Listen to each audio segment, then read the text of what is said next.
When we talk about how we perceive cities, we usually mean the sense of vision. We contemplate cities in photographs and maps, look at them from above, or take in a view of them.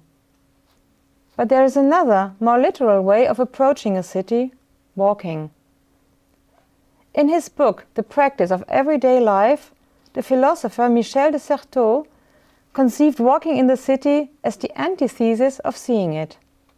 He writes, quote, "The ordinary practitioners of the city live down below the thresholds at which visibility begins. They walk, an elementary form of this experience of the city. Their bodies follow the thicks and thins of an urban text. They write without being able to read it. It is as though the practices organizing a bustling city were characterized by their blindness." End of quote. Unlike seeing, unlike the outside gaze upon the self-contained fabric or texture of the city, walking is an activity in the city. Walking follows the path the layout of the city provides for, although the walkers need not to be cognizant of this urban text, the goal and purpose of its structure. Their movements lend new and different meanings to the city, imbuing it with their encounters, individual perspectives, desires, and needs. So the city is not simply a solid geometric container, it is something fluid that gains its true shape and its many-layered meanings only when it is used or practiced. The architecture alone, it is important to note this, does not define the city. It is the actions of its residents that pervade the city and make it what it is, a place where one can live. The question of how this sort of place can come into being, or perhaps even be planned, arose with great urgency in Europe after the Second World War, when many cities needed to be rebuilt. The notion of the ideal city, which had so long guided European architecture and urban planning, had fallen into disrepute. On the one hand, that was due to the urban planning projects of the Nazi and fascist regimes, which relies on rigorous geometry and clear systems of order to create urban spaces that would reflect their worldview and lend themselves to tight government control. On the other hand, there was some awareness of the fact that the ideal city isn't necessarily ideal for everyone. So the post-war debate was not just over the question of how the history of the cities can be kept alive and what should be done with architectural vestiges with ruins. Participants in these discussions also inquired into what defines a place. For places are not just built structures. Places, the philosopher Martin Heidegger emphasized, are engendered by the reciprocal relation between man and his environment.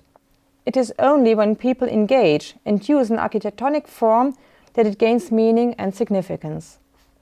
This means that a very wide range of anthropological knowledge about people's needs, interests and desires must go into urban planning decisions.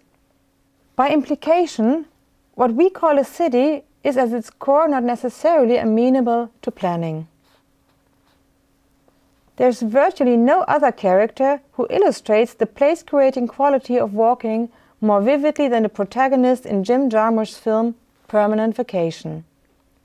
Doing nothing and yet a whole lot of things, he ambles through New York, finding and inventing the city, walking, standing and sitting, looking, thinking and daydreaming. His New York has little to do with the city we encounter, for example in The Year of the Dragon, which is set in Chinatown, humming with crime, or yet again a very different city in Wall Street. The city in Permanent Vacation is different not just because it is set in different neighborhoods. It appears different thanks to the deceleration, a young man's often aimless roaming through areas often called non-places because of their inhospitable nature. The rambler's attention and his small and insignificant acts suffice to turn them into places, to render them meaningful, beautiful, lovable, to make them environments for life. Jim Jarmusch did not invent the figure of the urban roamer. He comes into being as a literary character shortly after the walker.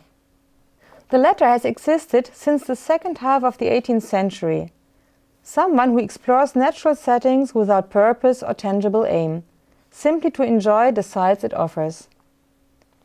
The urban roamer, who appears a century later, likewise rambles without a set destination. His most important stomping ground is Paris, the capital of the 19th century, as Walter Benjamin called it. Charles Baudelaire is a famous flaneur of this sort, walking through the city in order to collect images. And it is importantly not the landmarks that draw him, but individual and peculiar sights. Amid the chaos and contingency of the modern city, the poet looks for the sudden flashes of beauty which he immortalizes in the poem. The painters, for their part, and the photographers too, record the new forms of perception, the iridescence and blurriness of things in volatile impressions, the desultory as well as the marginal. We must not forget that this form of perception wasn't, and even today still isn't, available to everyone. Flânerie is also a question of money. Idleness is expensive. And women were prohibited well into the 20th century from walking in the street or going in the theatre by themselves, which is the prerequisite of flânerie. Necessity begets ingenuity. The view from the balcony likewise opens up new forms of experience, so does the gaze through a new optical device. Which experience do you want to make possible for the people for whom you are inventing a new city?